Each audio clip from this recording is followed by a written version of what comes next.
గురుగారు అలాగే సర్పంచ్ గారు అంటే చాలా ఇబ్బందులు పడుతున్న వ్యక్తి మీ దగ్గరికి రాగానే రత్నధారణ అవ్వంగానే ఆయన ఎన్నో కోట్లు సంపాదించారని విన్నాం. దీని గురించి ఏం చెప్తారు? రాజకీయాల్లో జనరల్ గా 3 కోట్లు 30 కోట్లు అంటే పెద్ద విషయం కాదమ్మా. ఫస్ట్ నా రాజకీయాల్లో ఎప్పుడు బేసిక్ నేర్చుకోవాలి. నా దగ్గర ఇప్పుడు 3000 మంది రాజకీయ నాయకులు ఉంటారు. వాళ్ళు ఎవరు కూడా ఇప్పుడు ఇంట్లో నుంచి ₹1 బయటికి తీసుకెళ్ళరు. వాళ్ళు నేను ఎప్పుడు వాళ్ళకి ఒకటే చెప్తాను, పాలిటిక్స్ అంటే 5. ఫస్ట్ నువ్వు ఏ పని చేసినా నేను అనే స్వార్థం ఉండాలి.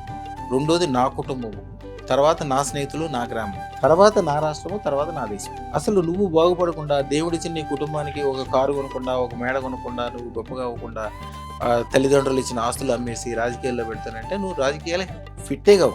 నా దగ్గర అప్పుడు మా తాతగారి దగ్గర వచ్చిన ఎన్టీ రామారావు గారి దగ్గర నుంచి, తర్వాత రూసీ గారి దగ్గర నుంచి, ఈ రోజు వరకు మల్లారెడ్డి గారి వరకు వీళ్ళందరూ ఆదర్శమూర్తులు. వాళ్ళని ఏదో స్వార్థం అనుకుంటాం, స్వార్థాన్ని కాదు. ఇప్పుడు మల్లారెడ్డి గారు సైకిల్ మీద దగ్గర నుంచి అందరికీ తెలిసే విషయం. మల్లారెడ్డి గారు ఈ రోజున ఎంత గొప్పడు, సంవత్సరానికి 1,00,000 మంది ఇంజనీర్లు తయారు చేస్తారు. ఎంత ఆదర్శం ఆయన. ఈ అన్నిటికంటే మీరు ఆడవారు కాబట్టి చెప్తున్నానమ్మా, మీకు ఎంత దగ్గర బంధువు ఉన్నప్పటికీ మీరు కాన్పుకి వెళ్తే ఆ డాక్టర్ ఏం చెప్తాడంటే, మీరు రిస్క్ తీసుకుంటానంటే ఓకే, లేకపోతే మాత్రం ఆపరేషన్ చేయాలని చెప్తాడు.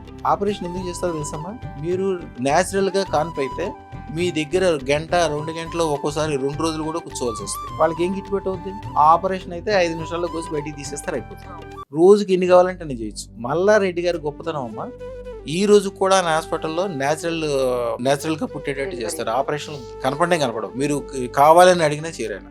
ఇప్పుడు నా శిష్యులు నా వాళ్ళు అని కాదు, నా దగ్గరకు వచ్చిన తర్వాత బాగుపడిన వాళ్ళు అందరికీ ఉపకారం కూడా అట్లాగే చేస్తారు. మంత్రాలయం ఎమ్మెల్యే గారు యాక్చువల్గా ఆయన వైఎస్ఆర్సీపీ పార్టీ, కానీ ఆయన ఎమ్మెల్యే అవ్వాలంటారు. ఎట్లా అవుతారు? లేదు కదా అక్కడ. అయినా సరే ఆయనకి ఏం చేయాలో చేసాము. మన దగ్గరకు వచ్చిన తర్వాత వశీకరణ మంత్రం పంపిస్తాము, అదృష్టం పెట్టుకున్నాక.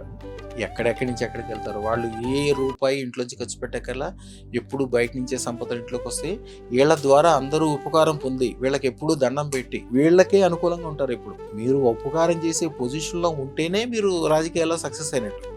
మీరే అందరి మీద ఆధారపడుతున్నారు అనుకోమ్మా, మీకు ఎట్లాగా? ఇప్పుడు కూడా స్వార్థం, ఇప్పుడు నాకేం స్వార్థం లేదంటారు. స్వార్థం లేకపోతే ఎట్లా? మీరు ఇండియాకే ఉపకారం చేస్తారు కానీ పాకిస్తాన్కి ఉపకారం చేయరుగా. మరి పాకిస్తాన్ కూడా మనుషులే కదా.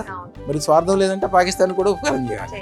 పాకిస్తాన్ పేరు చెప్తేనే మండిపడతారు మీరు. అంటే స్వార్థం ఉంటుంది. స్వార్థాన్ని కింద నుంచి కూడా ఫస్ట్ మీ దేవుడిచ్చిన మీ కుటుంబాన్ని బాగు చేయాలి, మీ పిల్లల్ని చదివించాలి, 10 మందికి మీ భార్యకి కంఫర్ట్ జోన్లో మంచిగా ఉంచాలి. ఎవరైనా మీ దగ్గరకు వచ్చి అడిగితే భోజనం పెట్టి మంచిగా వాడికి ఉపకారం చేసే పొజిషన్లో మీరు ఉండాలి. అంటే మీకు రాజకీయాలే కాకుండా వేరే రాజకీయాలు 2 రకాలుగా వాడుకోవాలి. మీ వ్యాపార వ్యవహారాలకి అదొక దన్నుగా ఉంచుకోవాలి, 10 మందికి ఉపకారం చేసుకోవడానికి, మీ కుటుంబాన్ని మంచిగా చేసుకోవడానికి. మీరు సర్పంచ్ గారు 3 కోట్లు ఏదో చెప్తున్నారు కదా, అట్లాంటి వాళ్ళు చాలా మంది. అలా ఆయన కూడా ఎంత గొప్పడు, చాలా గొప్పగా అందరికి ఉపకారం చేసుకుంటూ ఆయన అయితే ఫస్ట్ మాట, నా వాళ్ళకి నేను ఉపకారం చేయాలండి. నా దగ్గరకు వచ్చేవాళ్ళు అందరూ అది చెప్తారు. చెప్తే నేను ఫస్ట్ నువ్వు నీ కుటుంబం నీ వ్యవహారం అన్నీ చేసుకున్నాక తర్వాత నెమ్మదికి అందరికీ చేయగలుగుతావు. నీకు బేస్ లేనంతసేపు నువ్వు సరైన చోట నిలబడితే ఎవరికైనా చేయందించి పైకి లేపుతావు. నువ్వు సరిగ్గా నిలబడలేదు అనుకో, ఫస్ట్ నువ్వు నిలబడాలి. అదృష్టం పెట్టుకున్నాక ఇది కార్యక్రమాలు ఇది ఉండాలి, మంత్రం తంత్రం చేసుకోవాలి, వివరంగా చెప్తాను. ఇక వాళ్ళు ఎప్పుడైనా సరే మన దగ్గరకు వచ్చిన రాజకీయ నాయకులు ఎప్పుడు పదవిలోనే ఉంటారు, ఎప్పుడు ఐశ్వర్యవంతంగా ఉంటారు.